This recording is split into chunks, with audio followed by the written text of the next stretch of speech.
Police say their investigation into the reported disappearance of Rudy Farias is just starting, but they learned Rudy was back at home one day after he was reported missing back in 2015. Rudy's family members say law enforcement have not done their job trying to find Rudy over the last 8 years.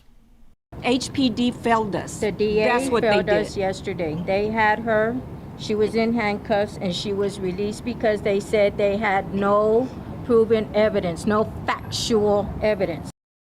Our Grace White says Rudy's mom left the home yesterday. Houston police saying Rudy is now with his mother. We have team coverage tonight of this investigation. Cheryl Mercedes verifying the facts, but first we go to Anayeli Ruiz with the new details from Houston police on claims Rudy was sexually abused. Anayeli.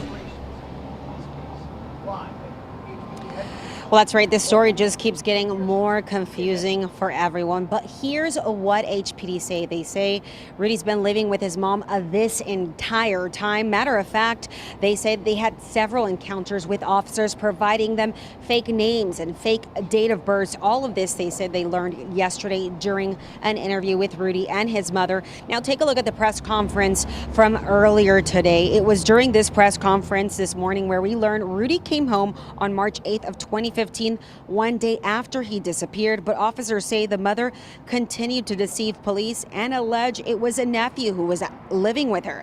The police department says the DA's office declined any charges for making fictitious reports, and when police were asked if Rudy was sexually assaulted, they wouldn't comment on that and could not say if Rudy was a victim or not. But here's what they had to say about the alleged sexual abuse. Now, based on Rudy's interview, there were no reports of sexual abuse reported. If there is a disclosure made, we will continue to investigate. The detective heard this.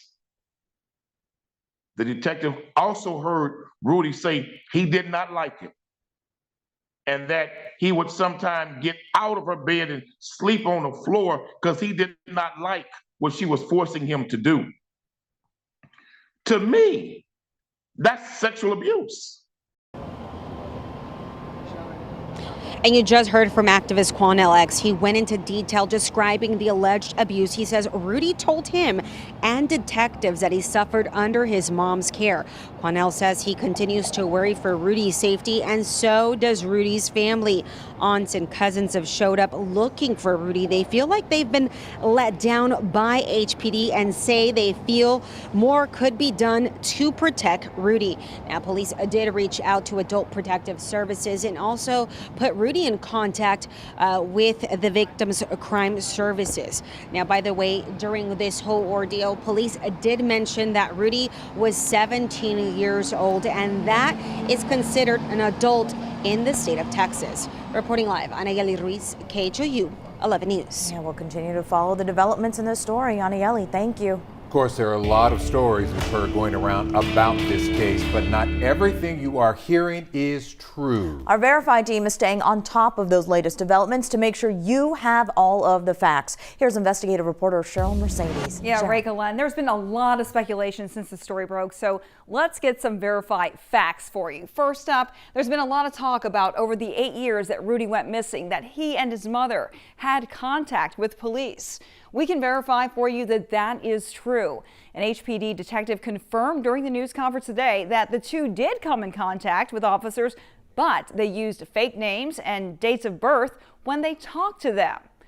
Another thing that's coming up, people want to know why and has Janie Santana, that's Rudy's mother, been charged? Well, we can tell you first off, that's false. She's not been charged. That same detective I just mentioned said this morning in that news conference that the district attorney will not accept charges until this entire investigation is complete. And this one has been circulating around social media, and we've been hearing it as well in our newsroom.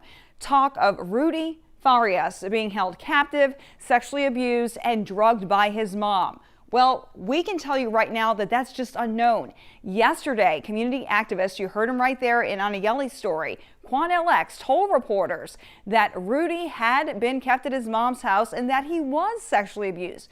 But today, Chief Finner said, based on detectives' interview with Rudy, there were no such reports made at that time. So since it's an open investigation, we're going to keep this statement right here in the unknown category and just let this one play out until we can confirm it absolutely for you. One final question, Cheryl. Why did Rudy Farias leave home in the first place? Now, that's a huge question right there that officers could not address. Again, in that news conference, Len, and they say, just like everything else, this investigation, yes, he went missing 8 years ago, but this part of this investigation, this is just the beginning, so a lot more information to come in the coming weeks, years, months, we don't know, but Wow. a lot to uncover. There is a lot to uncover indeed. Yeah. Cheryl, thank you. On KHOU.com, we walk you through the timeline of Rudy's disappearance. You can also watch HPD's entire news conference on our website.